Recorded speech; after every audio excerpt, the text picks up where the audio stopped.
Hey,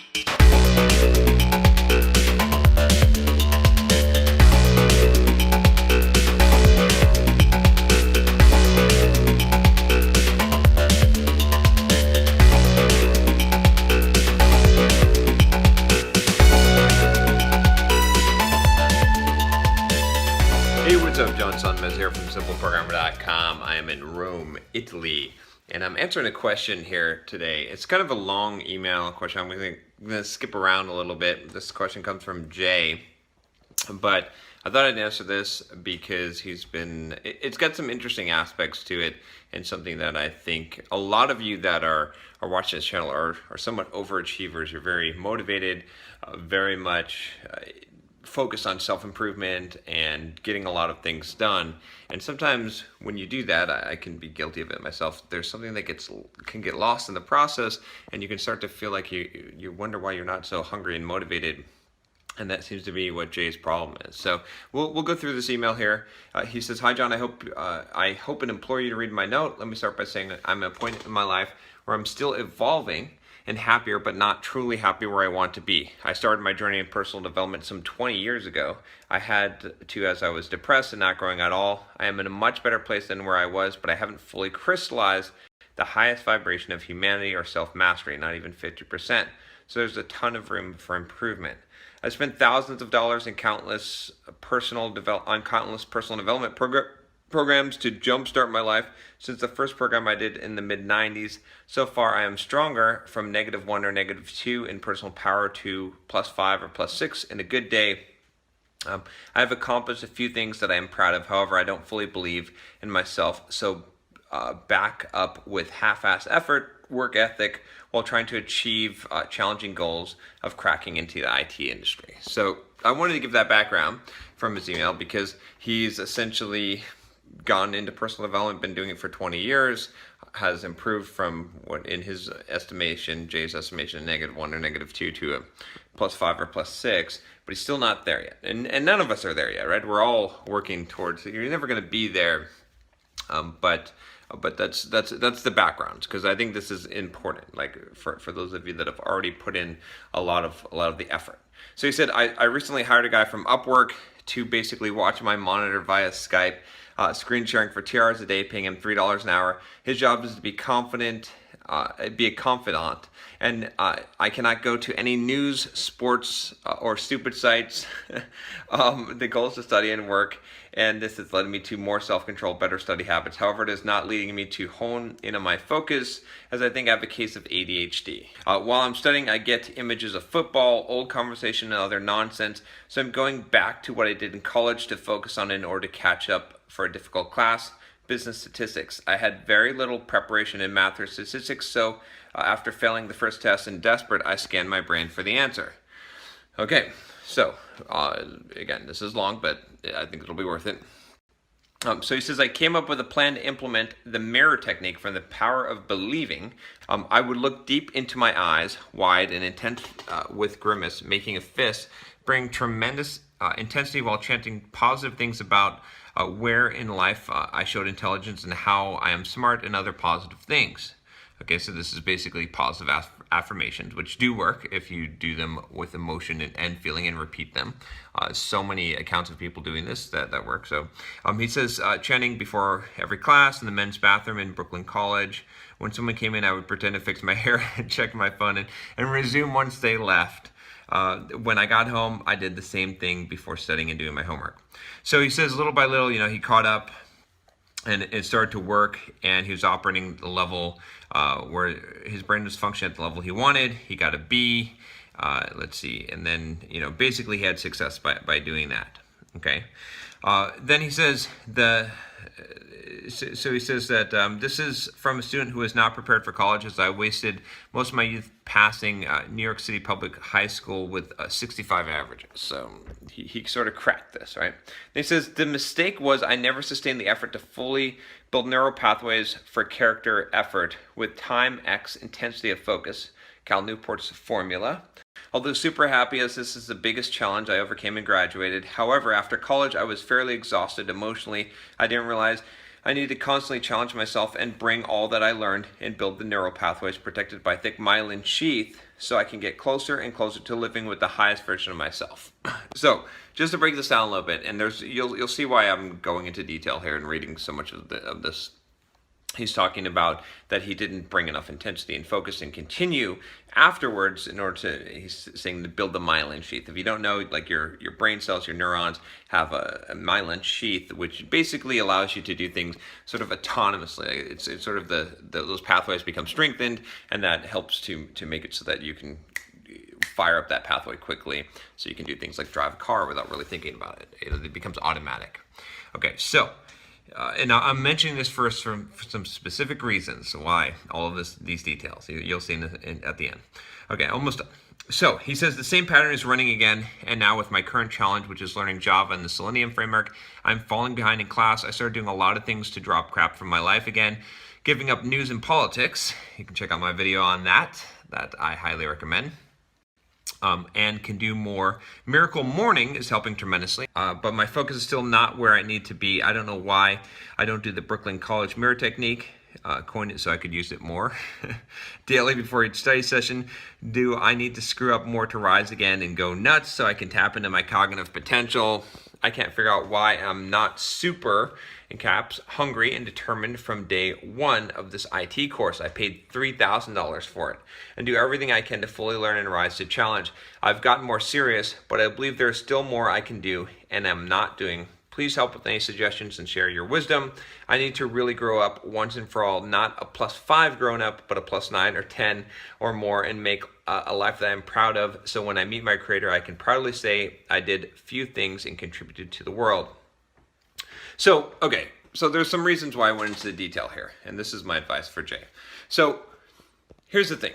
The reason why I went into the detail was because Jay has really dove into self-help and read a lot of books, done a lot of things, and by doing so, he knows so much, right? He knows about myelin, he knows about Miracle Morning, he knows about routines and process and affirmations and all of the kind of things that can be positive in your life that are really helpful, especially to someone who's just introduced to them. So he knows about all those things.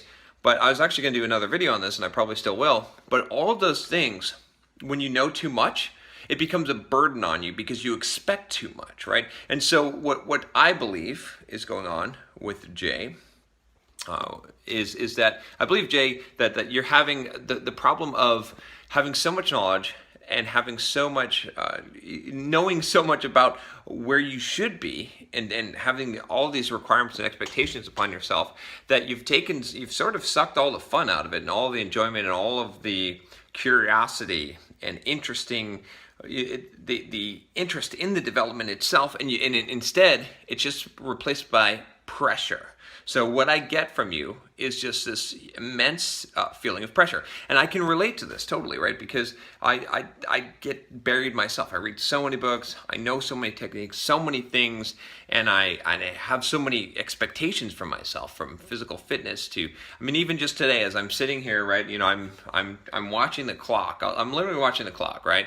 Because I'm here in Rome, and I need to get some stuff done. I need to go out and like and go and see Rome, but I got to get stuff done. Like there's like I had a mountain of email. I got like, you know, I got to go work out. I got to like keep up with my running. I got a whole bunch of stuff, like expectations and pressure that I've put on myself. So it's kind of hard to just relax and just enjoy yourself. And that's the thing, is like with learning, you've got to be able to do that though. See, and so, you know, this is what it comes down to, is it's like, all these tools can be helpful and they can be useful, but you can't do it all, right?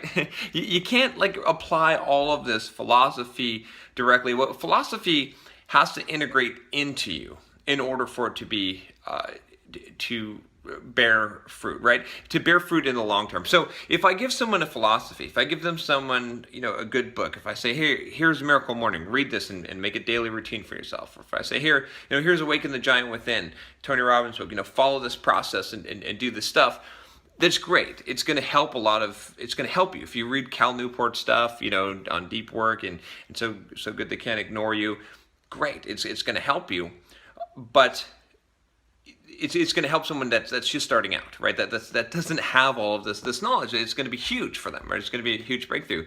But when you keep on reading some of these books and you keep on going through and you keep on stacking up all these things, oh, well, I didn't do my yoga stretches today, and oh, am I practicing breathing? Am I doing mindfulness right now? Oh man, I didn't even do my morning routine. I need to make sure I do my morning routine and my workouts, and am I fasting? And I should be doing Pomodoro technique when I'm focusing, and I don't know, I could list like 100,000 things that you should be doing, and that creates a lot of pressure. So it becomes so you become very, very focused on productivity and getting so much done and doing everything right that those are like outward ways of following the philosophy, right? Those are the outward movements of it.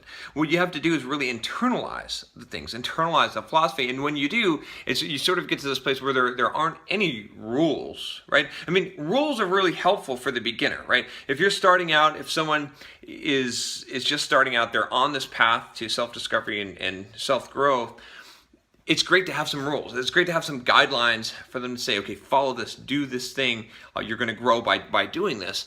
But as you mature and you grow along this path, right, and maybe this is where you're stuck, Jay, is that you've never really internalized this and trusted yourself, right, and let go of some of these requirements, right? There's so much out there, so much that you want to do, so much that you feel that you should be doing, and expectations that you're not free to actually do it.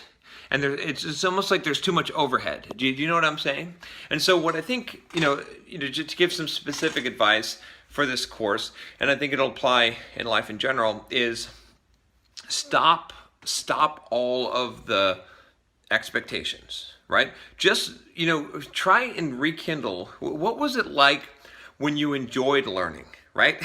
What was it like when you didn't feel obligated, like you needed to do this? And I'm not saying that there's a place for this, right? There's a place for, like I said, the rules and the process in order to make sure that you do things. And I have to do it myself, right? I mean, I make sure that I do my workouts. I make sure I've got, rules, and I create rules for myself, and I restrict myself, and I have discipline. But that's not always going to be good, especially in the learning, right?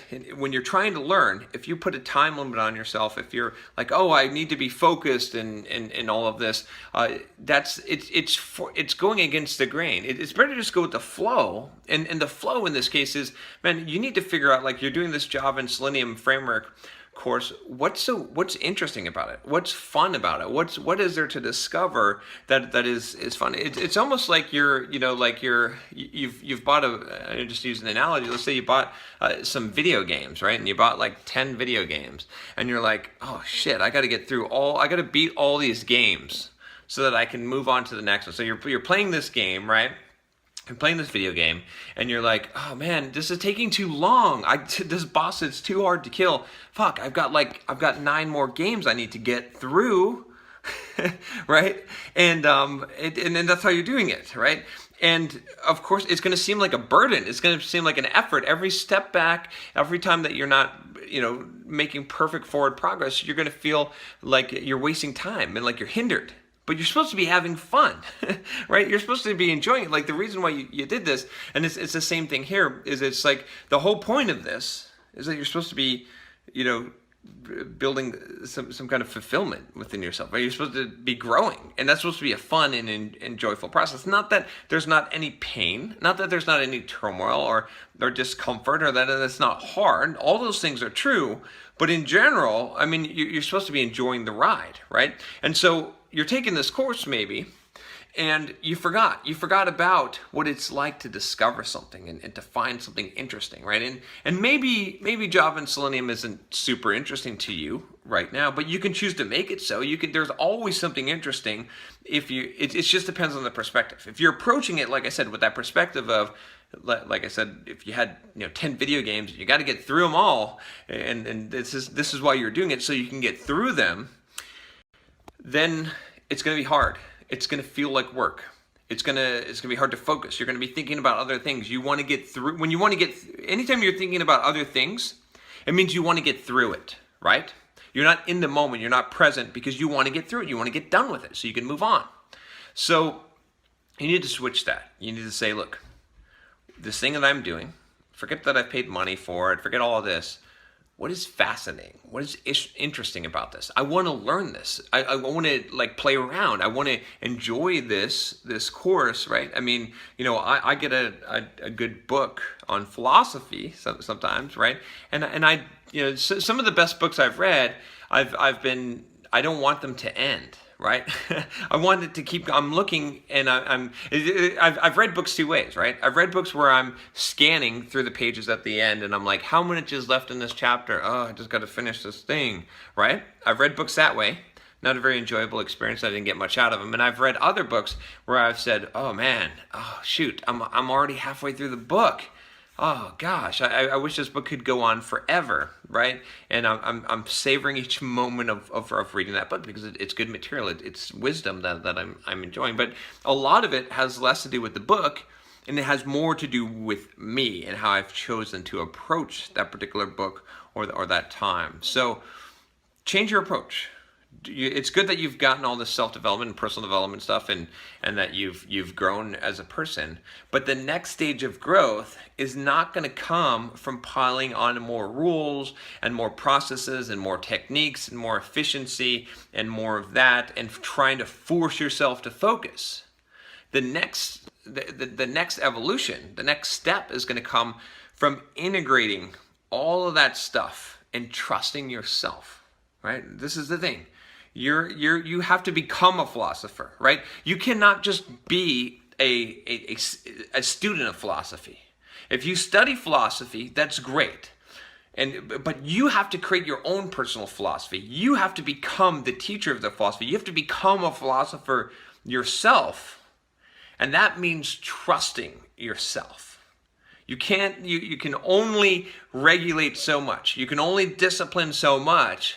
At some point, you have to trust yourself, and that's going to mean letting yourself free. So you asked a question here. You said here, I think you said, do I need to screw up more to rise again and go nuts so I can tap into my cognitive potential? I can't figure out why I'm not super hungry and determined from day one of this IT course.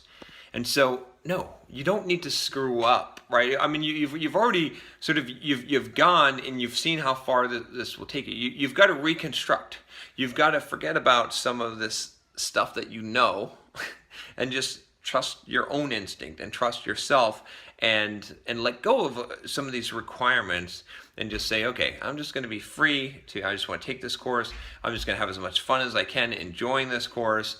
And there's I'm not worried about the next thing. I'm not trying to get through it. I'm trying to experience it. That's the key. That's where, and don't worry, you'll get there. The productivity, the stuff will happen as long as if you're continually seeking out knowledge, right? And you're continually evolving your philosophy and you're continually putting yourself through challenges and you're enjoying the process as you're doing it, you will grow and you will make progress and you will reach that next level.